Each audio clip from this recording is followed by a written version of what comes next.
currently taking place in the country. We have witnessed an exchange of political statements, some coming from what is referred to as a team that belongs to State House, and a team that is being seen as outsiders. As we are seated here, three of us, and many others, without any doubt, we believe that we are being seen as some of these who are outsiders. The other day, the deputy or the vice chair of Jubilee, Mr. Murade, he issued a statement through all media houses, which was widely covered. And in that statement, Murade suggested and said that come 2022, Kenyans must accept, whether they like it or not, to be led by the fifth president of Kenya, who is Raila Amolo Odinga. He went ahead to narrate on how Raila should be rewarded for many things that he has done for this country. And they went ahead to say that the people of Mount Kenya,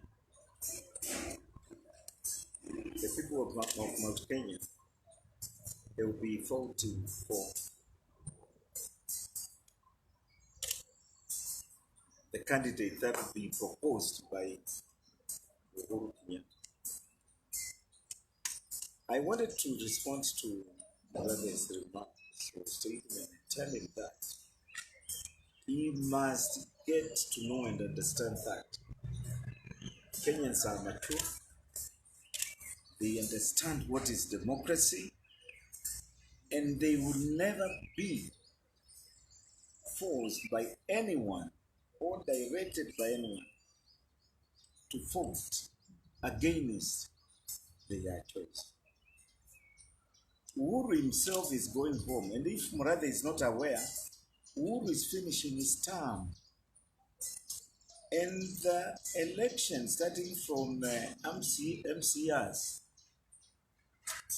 up to presidential position or presidency will be decided by Kenyans. So that language is trying to use to come and say that because Raila did this or that, all of us in this country have made a contribution towards the development of our country and also the second liberation of this country and the first liberation of this country. Kenyans have participated. So it is wrong to hear such a person like Murade, who was defeated his own constituents before he left politics. And the lesson he was taught by the electorate has never at any given time been rectified by Murade himself or went back and got elected, even as an MCA. So that is toward Murade. Alafu ndugu yangu hapa ataongea yale mengine na huyu ataongea yale mengine. The other thing that I want to touch on is the issue to do with the COVID-19 funds. And you press people the other day, a few days ago, you printed it in capital letters in our newspapers that that money was stolen. And the money is kept somewhere outside this country. In other words, accounts in overseas countries. Press cannot say such a thing without evidence. So also we want the press in this country to go and bring the names of the people who stole that money. and tell us where the money is kept. Because we want Kenyans to recover that money as you see. The other day we had even the government itself here saying that all their investigation being done. ESCC is pursuing those governments. We want to know how far they have gone, or the government has gone. And instead of the president, his team creating, issues to divert Kenya's attentions from thinking on the theft that is taking place in the country, they are bringing policies of 2022. Tutaonana huko, we'll meet there. Na wale watu wanafikiri Ruto yuko peke yake, he's not alone. I want to tell Kenyans that Ruto is not alone. It's not even the way it's being reported that he has been isolated and left alone. Not at all. Here we are, and many others are there outside there. Let Uhuru dissolve the government and call for elections. And that is the time they will get to know how prepared Kenyans are for this coming election.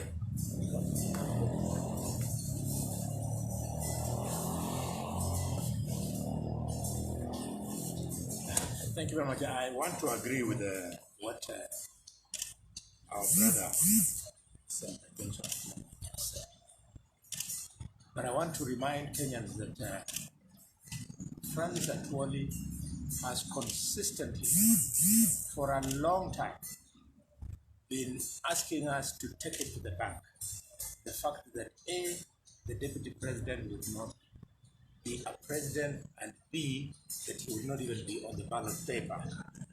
And he was saying that this is because he knows that they cannot allow.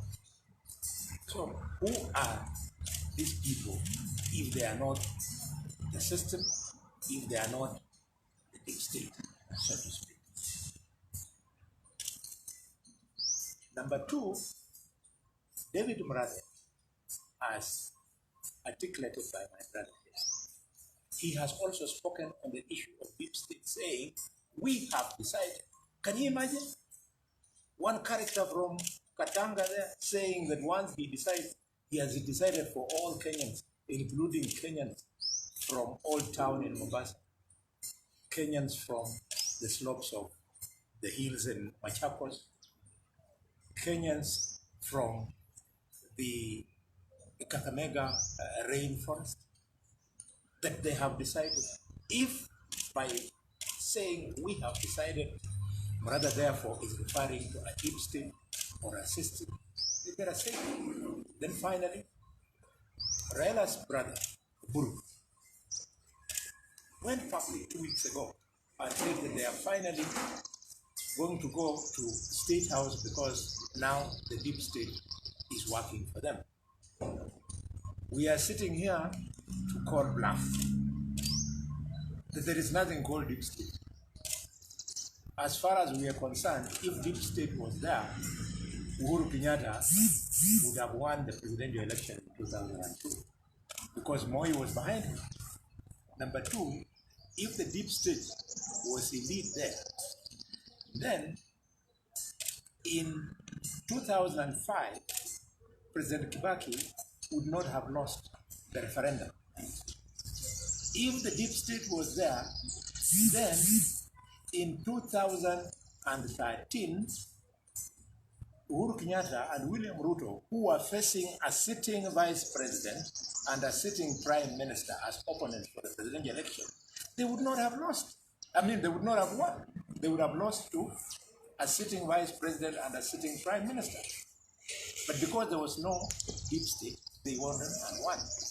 Finally, if there was anything called the deep state, President Uhuru's and his deputy Ruto's election in 2017 would not have been overturned by the Supreme Court because the deep state would not have accepted. So an attempt to use the word deep state, just as the deputy president said a few days ago, is an attempt to intimidate Kenyans to think that there is no power in voting. We will not allow it. We are standing with the deputy president and saying that there is no deep state. That is just scaremongering to make Kenyans to accept a possible rigged election. We are calling upon Kenyans that they can take away everything from you. They can take away money meant to fight COVID for you. They can take away the money from your small businesses that have been your livelihood. But there are two things they will not take away from you. Dear Kenyans, they will not take away your minds, and they will not take away your ballot paper. You will exercise your mind by using the ballot paper, and will replace the system, so-called, the deep state, so-called, with the leader that this republic is been waiting for. Finally, just to allow my brother, I see a nexus between the utterances of Junaid Mohammed and Mrade. I see a nexus between those utterances and the loss of hundreds of millions of shillings meant to fight COVID-19. It is you people, good people of the media, who have informed us that money has been lost at KEMSA. We hear that some of the beneficiaries of those lost funds include Junaid Mohammed. They include Gladys Wanga. They include David Murade. And this is why, because Raila is the custodian of the power of cleansing thieves in this country, they had to offer him something that we are going to help you be president. Please protect us. We are your foot soldiers. The money lost, whether through Junaid, whether through Gladys Wang, whether through Mrade, whether through Rafael Tuju, as reported in the grapevine, will have to be accounted for. And it is not a small thing, by the way, because already the High Commission of the United Kingdom has spoken to this. Already, the ambassador of Kenya has spoken to this. They are asking for full disclosure on how these funds are being used. We have information that is suggesting that some operatives in this criminal gang called the Deep State have actually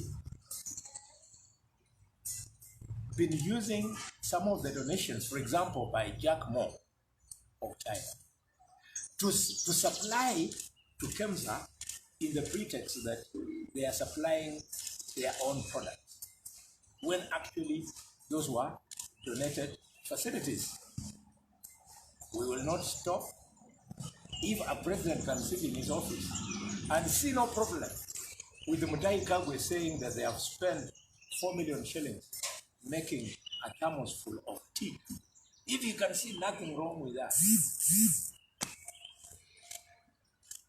we beg him to realize that 4 million shillings can buy a lot of drugs for management of patients with COVID. 4 million shillings can buy very many deaths. 4 million shillings can buy several ventilation machines to save the lives of the patients. 4 million shillings cannot buy enough PPEs. It's a shame that they are spending money on tea, and lack of PPEs is the reason why doctors and nurses are dying, because they are not protected. So with due respect, for all the respect we give the guys in power, whether the power that we know or in deep state, we owe it to the people who have died that they come clean and arrest the pain.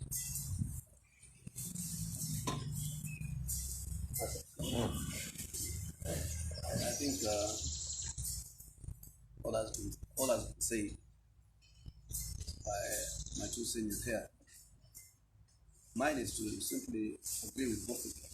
The whole idea about concocting this deep state field, or the existence of one, is to get Kenyans dissuaded from exercising their right to vote, and therefore sustain a succession plan that is intended to preserve the interests of those who've been in power for the last 8 years. It's in public knowledge, through family, through friends, through cronies, have plundered this country in measures that have literally bankrupted our country and indebted it for the coming years to come, for a few years to come, for many years to come. So therefore, Kenyans must lose the fear. They must face on these cowards who hide behind these paradigms head on and exercise in the next 2 years vigilance, activism, and finally reflect it in their vote to ensure that we secure our nation and secure our future and rain firm accountability on those who have embezzled this country. We have seen 2 transitions for those of us who are in my age bracket. We have forgiven both these transitions. We have overlooked the transgressions of those players in Moi's government. We overlooked the transgressions of the Anglo-Leasing upon Kibaki's exit, but we must punish impunity this time around, come 2022, to ensure that even the new government that comes in, people must realize governments do not profit people, impunity will be punished. So therefore, this how is anybody, a nation of courage, being threatened by Atwoli or Murathe, people who, in my view, will easily feel within the category of a spent force? We are a nation of youth. Our watu wanajificha just because they can direct police at you. These are not men of courage. These are cowards. When you use a system to commit crimes, or you officialize your crimes, you're not courageous. You're simply a coward. So that is one. So I think that's a debate that we have engaged in deliberately, because we see Kenyans starting to fall into this theory that the deep state will tamper or influence the outcome of the election negatively despite their vote. Come out and vote, come out and defend the vote, come out and defend the transition when it comes. Number 2 is the issue of COVID. I think what is necessary first and foremost, I think when those who are saying we need to have full disclosure must come from the investigative agencies. My good friend, the DCI, has a reputation of conducting his investigations in the media. He should leak to you his preliminary findings, which are attached to partly to the first family or its surrogates. We therefore demand that in the next 7 days, that disclosure must be made, must be taken, and to facilitate a comprehensive investigation, KEMSA officials who presided over this COVID management of procurement must be compelled to step aside, including the accounting officers in the ministry, to facilitate a comprehensive and thorough investigation, in particularly a forensic investigation. And I ask my brother, the DCI, my brother from the ESCC, to move with haste and speed, and let us test their sincerity about fighting corruption. We were told corruption was something that was synonymous with a certain individual in government. He has been pushed aside, and we have seen the most reckless and wanton theft that can be imagined. Even in COVID, some families that have acclimatized themselves to making money are still making money. How shameless can they be? So I think we are calling for this investigation. We are calling for this disclosure, and it must be time-bound if we are to restore the faith that there is really a process of COVID management that is sincere and transparent and addresses some of these concerns. And we're asking international partners, whereas we have fundamental love for our nation, but we also cannot allow a process of unjust enrichment.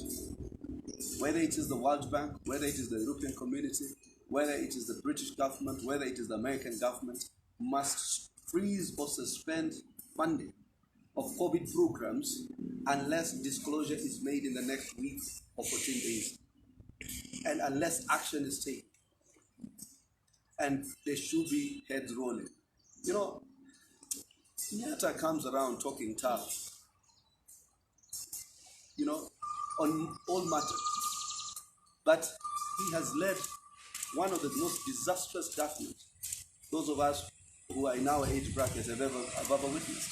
In fact, if I was to go by accounts of all other people who've lived in all the 4 governments, they will tell you without shadow of doubt that this is the worst ever. Kenyans committed an egregious crime to its future. It's now an opportunity in the next 10 years, in the next 2 years, to remedy this crime. Crime where we have literally mortgaged and indebted our future and embezzled and personalized and privatized the country. So therefore, I think on the issue of COVID, it is very clear. We add our voices to all those who are calling for accountability and to tell Kenyatta, it is shame on you for a country to be in a crisis and a pandemic and to have your surrogates and your partnerships and an ecosystem of those who bear patronage to you, milking this country dry and benefiting from COVID donations. So you have raised a very important thing. The issue Senator Omar has raised is, what do we do? Is real. Because even as we speak now, these guys are taking away funds. We would like the international community to quickly readjust the module of funding so that the government is stopped completely from touching those funds. We start funding the programs of COVID through faith-based organizations, through community-based organizations, and other non-governmental organizations. Otherwise, the government doesn't appear to care. We even have the talk that a prominent member of the National Chamber of Commerce is the one who is actually the conduit of ensuring that the products that are brought in as a donation are then sold to KEMSA. So this government is the impunity is too high. Let us resort to the alternative, the traditional CBOs, FBOs, and NGOs.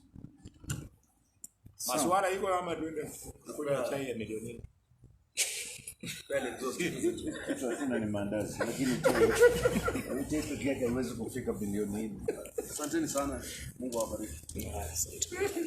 This kid brother of mine.